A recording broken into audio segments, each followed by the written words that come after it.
दोस्तों अभी अभी निफ्टी बैंक के लिए देखिएगा बड़ी अपडेट आ रही है और निफ्टी बैंक की अपडेट आपको पता भी होनी चाहिए क्योंकि इसका वैल्यू ज़्यादा है पर्टिकुलर देखिएगा स्टॉक मार्केट में। और आप देख सकते हो कि इतना कुछ आप सुन रहे हो कि देखिएगा फॉरेक्स में देखिएगा लगातार यहाँ पे आप देख सकते हो स्टेबिलिटी देखने को मिल रही है। करेंसी के लिए देखिएगा आरबीआई ने इंटरवेन किया है फॉरेक्स मार्केट में, ये भी आप सुन रहे हो। और काफ़ी ज़्यादा लिक्विडिटी ईजिंग की बात हो रही है, लेकिन यहाँ पे बैंकिंग सिस्टम में लिक्विडिटी घट गई है। आप देख सकते हो ओवरनाइट रेट्स बढ़ गए हैं। तो आपको पता है कि इसका सीधा इम्पैक्ट पड़ता है बैंकों पर और वो कल आपको रिफ्लेक्ट होगा। बैंकिंग सिस्टम में लिक्विडिटी घटना मतलब देखिएगा लिक्विडिटी क्रंच, और जिससे देखिएगा बैंकिंग एक्टिविटी पे इम्पैक्ट पड़ता है, जिससे निफ्टी बैंक पे सीधा असर देखने को मिलता है और रेट्स भी यहाँ पे क्या हो गए हैं, बढ़ गए।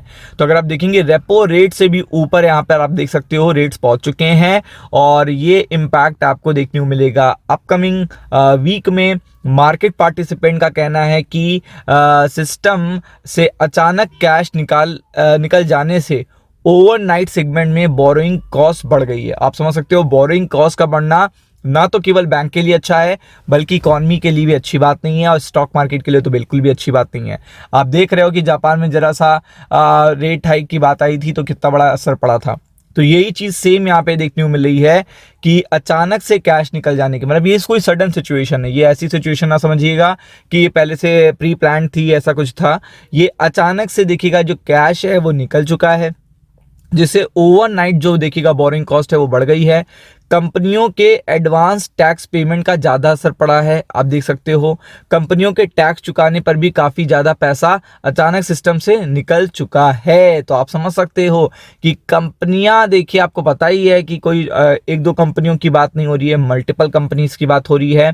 और ओवरनाइट दूसरे शॉर्ट टर्म मनी मार्केट के रेट्स बीते 3 दिनों में 10 से 15 बेसिस पॉइंट बढ़े हैं। तो आप देख सकते हैं मनी मार्केट के रेट हैं ये सीधा मनी मार्केट मतलब पूरे बैंकिंग सिस्टम की बात है, पूरी तरीके से बैंकिंग सिस्टम की बात हो रही है। 10 से 15 बेसिस कितना होता है आपको बताने की ज़रूरत नहीं है। और आपको पता है कि वो भी उस पर्टिकुलर टाइम पर जब देखिएगा यहाँ पे ऑलरेडी देखिएगा मार्केट प्रेशर में है, निफ्टी बैंक अभी स्टेबल नहीं हो पा रहा है, सपोर्ट पे देखिएगा अपने टिका हुआ है।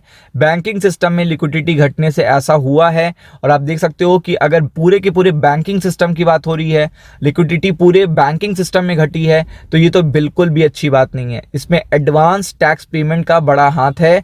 तो आप देख सकते हैं कि ये चीज़ तो आपको पता ही है कि सबको पेमेंट वापस करना होता है। एडवांस टैक्स पेमेंट से काफ़ी पैसा बैंकिंग सिस्टम से निकल गया है।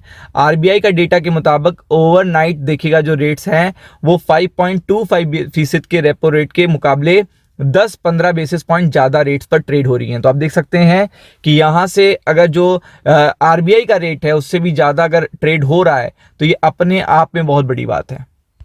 मतलब ये अगर आप देखोगे तो रेट्स तो आपको पता ही है कि कोई भी नहीं चाहता, ना तो देखिएगा बैंक चाहते हैं और ना तो एक कस्टमर चाहता है कि उसे बढ़े रेट पर देखिएगा पैसा मिले।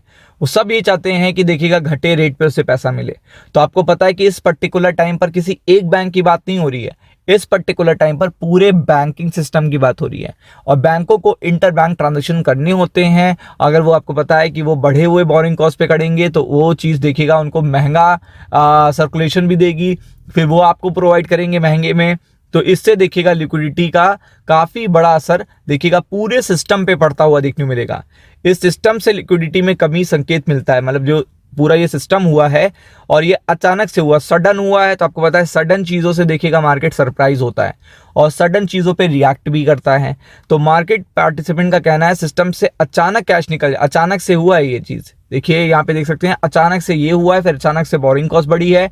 और पूरा ये इसका जो सार है वो यही है कि एडवांस पेमेंट के टैक्सेस को ज़्यादा असर पड़ गया है। टैक्स चुकाने पर काफ़ी ज़्यादा पैसा अचानक से सिस्टम से निकल गया है। थोड़े समय के लिए फंड की कमी हो जाती है और आपको पता है इसके चलते बैंक एक दूसरे के पार्टिसिपेंट को पैसे की शॉर्ट टर्म ज़रूरत पूरी करने के लिए ज़्यादा रेट्स पर उधार लेने को मजबूर होना पड़ता है।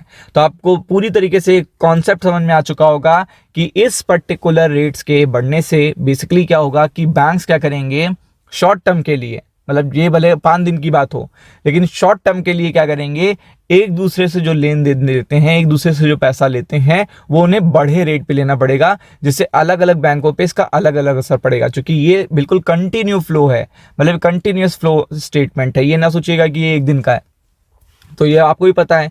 तो ऐसे में ये देखिएगा, ये पर्टिकुलर चीज पूरे बैंक निफ्टी पे असर कल करेगी, तो be prepared for it. Ram Ram.